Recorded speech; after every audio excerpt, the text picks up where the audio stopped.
حضرت سلمان فارسی کے اسلام قبول کرنے کی ایمان افروز داستان کا پارٹ 6، جس کا عنوان ہے مختلف خانقاہوں کی سیر۔ چلیں سامعین، پارٹ 6 سٹارٹ کرتے ہیں۔ کوئی 2 مہینے کے بعد میں دمشق میں پہنچا، جو شام کا دارالسلطنت ہے۔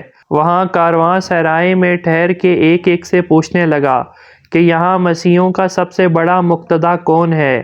لوگوں نے لیوس نامی راہب کا نام بتایا، جس کی جانب سے شہر میں بڑے جوش و خروش سے نتنوس کے مذہب کی تبلیغ ہو رہی تھی، اور اس کے سامنے دوسری مسیحی فرقوں کا بازار سرد پڑ گیا تھا۔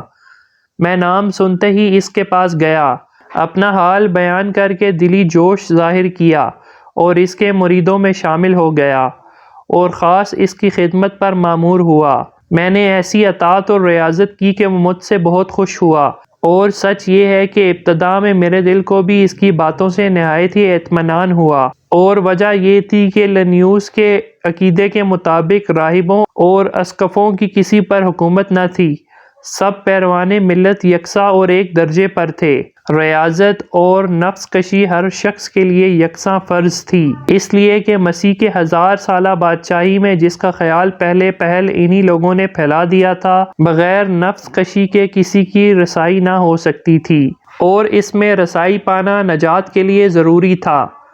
کچھ اپنے اصلی مذہب کے اصول کے ذہن نشین ہونے کی وجہ سے، اور کچھ اس لیے کہ دنیا کو میں حقیر اور ذلیل سمجھتا تھا، ان لوگوں کی سب باتیں مجھے بہت اچھی معلوم ہوئیں، اس لیے کہ نتنوس نے اگرچہ اپنے آپ کو فرقلیط بتایا تھا، جس سے خود نمائی اور خود پرستی کی ذرا بو آتی تھی، مگر اس کی مسیحیت یہ تھی کہ نفس کشی ہر شخص پر فرض ہے، راہبوں کی حکومت دین کے خلاف ہے، ریاضت کے لیے کسی کی تخصیص نہیں، ہر زن و مرد کو راہب اور کاہن بن جانا چاہیے۔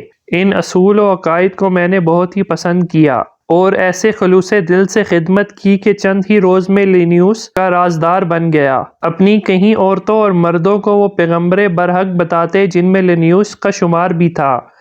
ان کے نبوت کے دعویٰ کو میں دل سے نہ مانتا تھا، مگر پھر بھی اس کی بہت ہی عزت کرتا اور اس کے اشارے پر چلتا تھا۔ لیکن جب میں اس سے زیادہ ملا جلا اور محرم اسرار ہو گیا تو نظر آنے لگا کہ لینیوس ظاہر میں جس قدر اچھا نظر آتا ہے، باطن میں اسی قدر برا اور ناپاک شخص ہے۔ اس کا سارا زاہد و تقویٰ ریاکاری تھا، لوگوں کو خیرات کا شوق دلاتا، جب وہ خیرات کی رقم لا کر اس کے سپرد کرتے تو وہ اپنے حجرے میں رکھ چھوڑتا، یہاں تک کہ ہوتے ہوتے اس نے اتنی دولت جمع کر لی کہ اس کے خلوت کے مکان میں 60 بوریاں سونا اور چاندی سے بھری ہوئی تھیں۔ اب میں پریشان تھا، اپنی ناکامی پر افسوس کرتا اور پچھتاتا، اور اس سے پیچھا چھڑانے کی فکر میں تھا کہ یکایک وہ بیمار پڑ کے مر گیا۔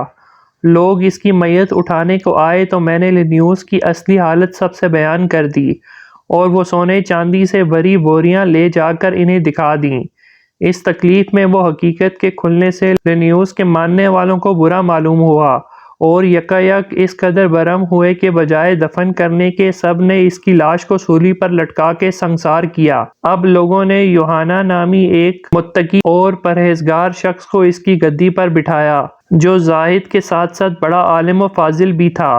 اس نئے شخص کو آخرت کا خیال ہر وقت پیش نظر رہتا، اور وہ عیش اور دنیا کو برا سمجھتا تھا۔ اس کے پاس میں محض اس کی نیک نفسی اور نیکوکاری کی وجہ سے ٹھہر گیا۔ بعض روز کے بعد وہ بھی مر گیا، اور لوگ مجھے اس کی جگہ پر بٹھانے میں رضامند تھے، مگر میں نے ہرگز منظور نہ کیا، اور اس کی وجہ یہ تھی کہ اس پاک سیرت بزرگ سے اس کے مرنے کے وقت میں نے پوچھا تھا کہ اب آپ کے بعد میں کہاں جاؤں؟